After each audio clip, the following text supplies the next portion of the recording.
Siddha hospital. நீங்கள் எடுத்த hospital Trichy இதில் வந்து சித்தார் ஹாஸ்பிட்டல். சித்தா ஹாஸ்பிட்டல்.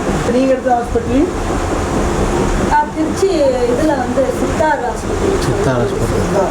இல்லை ஹாஸ்பிட்டல் எந்த ஹாஸ்பிட்டல் வந்து பெரம்பலூர். பெரம்பலூர். என்ன ஹாஸ்பிட்டலு? தனலட்சுமி சீனிவாசன். சரி. இல்லை ஹாஸ்பிட்டல் எந்த ஹாஸ்பிட்டல் வந்து பெரம்பலூர். பெரம்பலூர். என்ன ஹாஸ்பிட்டலு? தனலட்சுமி சீனிவாசன். சரி. இல்லை ஹாஸ்பிட்டல் எந்த ஹாஸ்பிட்டல் வந்து பெரம்பலூர். பெரம்பலூர். என்ன ஹாஸ்பிட்டலு? தனலட்சுமி சீனிவாசன். சரி. நீங்கள் எடுத்த ஹாஸ்பிட்டல் திருச்சி இதில் வந்து சித்தார் ஹாஸ்பிட்டல். சித்தா ஹாஸ்பிட்டல்.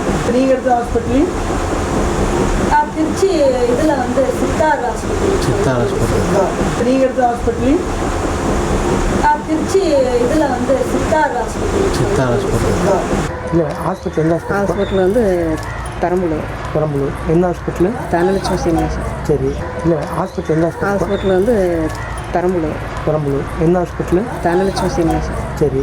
இல்லை ஹாஸ்பிட்டல் எந்த ஹாஸ்பிட்டல் வந்து பெரம்பலூர். பெரம்பலூர். என்ன ஹாஸ்பிட்டலு? தனலட்சுமி சீனிவாசன். சரி. நீங்கள் எடுத்த ஹாஸ்பிட்டல் திருச்சி இதில் வந்து சித்தார் ஹாஸ்பிட்டல். சித்தா ஹாஸ்பிட்டல். நீங்கள் எடுத்த ஹாஸ்பிட்டல் திருச்சி இதில் வந்து நாமக்கல் சுற்றுவட்டார பகுதிகளில் ஏழைகளை குறிவைத்து கிட்னி திருடப்படுவதாக அதிர்ச்சி தகவல் வெளியாகி இருக்கக்கூடிய வேளையில் மாற்று அறுவை சிகிச்சை மருத்துவர் திரு ஆண்டன் யுரேஷ் நம்முடைய இணைப்பில் இணைகிறார். வணக்கம் டாக்டர், இணைப்பில் இணைந்தமைக்கு நன்றி. இப்ப ஏழைகளை குறிவைத்து அவர்களிடமிருந்து கிட்னி திருடப்படுவதாக ஒரு அதிர்ச்சி செய்தி வெளியாக இருக்கு. இது எந்த அளவுக்கு ஒரு பெரிய மோசடியா பார்க்கப்படுது? இதனை இப்ப ஒழுங்கான முறையில கிட்னி மாற்று செய்யணும் அப்படின்னா அதுக்கு என்னென்ன ப்ரொசீஜர்லாம் ஃபாலோ பண்ணுவாங்க? இதை பற்றி பேசலாம். அதாவது ஃபர்ஸ்ட் வந்து அதாவது எந்த ஒரு உறுப்பும் யாருக்குனாலும் தானம் கொடுக்கலாம் மேடம். தானம்ன்றது வந்து ஏன்னா அது வந்து தானமா கொடுக்கறது. அதுல எந்த ஒரு பினான்சியல் டிரான்சாக்ஷன் இருந்தாலுமே அது தானமா ஆகாது. அது வந்து ஒரு சேல் ஆயிடுது. அது வந்து இந்த சேல் வந்து அரசாங்கத்தால தடை செய்யப்பட்டது. ஸோ இது வந்து இல்லீகல். நம்பர் 1. நம்பர் 2, ஒருத்தவங்களுக்கு வந்து சிறுநீரகம் கொடுக்கணும்னா அவங்க தேவைப்படுதுன்னா அவங்க குடும்பத்துல 1st degree, 2nd degree, 3rd degree relation வரைக்கும் கொடுக்கலாம். அதுல 1st டிகிரியில லீகல் ஃபார்மாலிட்டிஸ் பெருசா கிடையாது. இந்த ரிலேஷன்ஸ் எல்லாமே ஆத்தரைசேஷன் கமிட்டி மூலமா தான் போகணும். அது வந்து ரிலேட்டட் சிறுநீரக தானம் ஆயிடுது. அதாவது சொந்தத்துல கொடுக்கக்கூடிய தானம். அதுமே தானம் தான். அதுலயுமே திரும்ப வந்து பினான்சியல் டிரான்சாக்ஷன் இருக்கக்கூடாது. அது மாதிரி நான் ஃபர்ஸ்ட் சொன்ன மாதிரி யாருக்குனாலும் தானமா கொடுக்கலாம். அந்த எண்ணம் வந்து வர்றது வந்து இந்த சமுதாயத்துக்கு வந்துருச்சுன்னா அந்த சமுதாயம் வந்து மிக உயர்ந்த சமுதாயம் ஆயிடும். ஆனா அப்படிப்பட்ட ஒரு மனிதரையே இந்த தமிழ்நாடு வந்து சந்திச்சிருக்கு. ஒரு 15 வருஷத்துக்கு முன்னாடி ஒரு லேடி 60 வயசு பெண்மணி வந்து அவங்க தனியா வாழ்றாங்க. பக்கத்து வீட்டுல இருக்கக்கூடிய நபர் வந்து சிறுநீரக செயலிழப்பினால தவிக்கிறப்ப அவங்க தானம் கொடுத்த வரலாறும் இதே தமிழ் சமுதாயத்திலேயே தான் நாங்க பார்த்திருக்கோம். அதாவது அப்ப ஒரு சிறுநீரக திருட்டு அப்படின்றது வந்து பாத்தீங்கன்னா இதை திருட்டுன்னு சொல்றதோட உடன்பட்ட திருட்டுன்ற வார்த்தை தான் சரியான வார்த்தையா இருக்கும். ஏன்னா இன்னைக்கு நான் என்னோட ஃபவுண்டேஷன்ல, மெட்ராஸ் கிட்னி ஃபவுண்டேஷன்ல ஒரு நாளைக்கு குறைஞ்சது 2 நபர்களாவது என் சிறுநீரகம் நான் விற்க விரும்புறதுன்றாங்க. ஸோ இது வந்து இந்த மாற்றம் வந்து மனிதனுக்கு வரணும். என்னன்னா சிறுநீரகம் கொடுக்கறதும் லீகலி, அதாவது சேல் பண்றதும் லீகலி ராங்.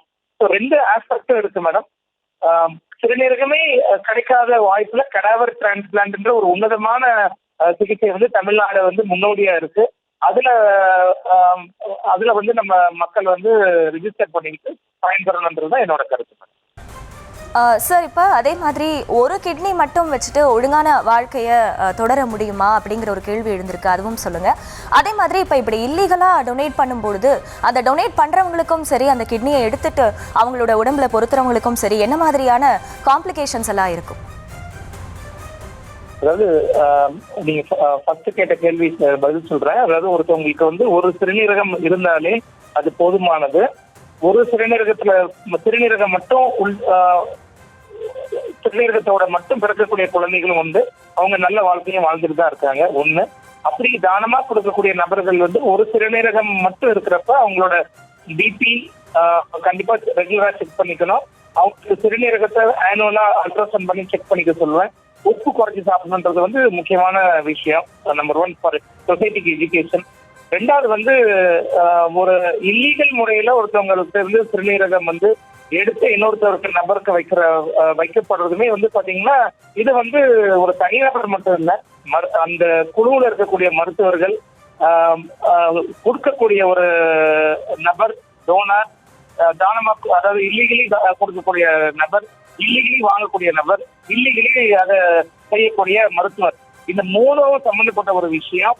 இதுல என்னன்னா ஒருத்தவங்களுக்கு ஒரு ஒரு அவங்க வந்து அதாவது காசு கொடுத்து வாங்கினாலும் கரெக்டான ரத்த வகையா அவங்களுக்கு அது பொருளுதா எல்லா டெஸ்டும் பார்த்துதான் வைக்கிறாங்க.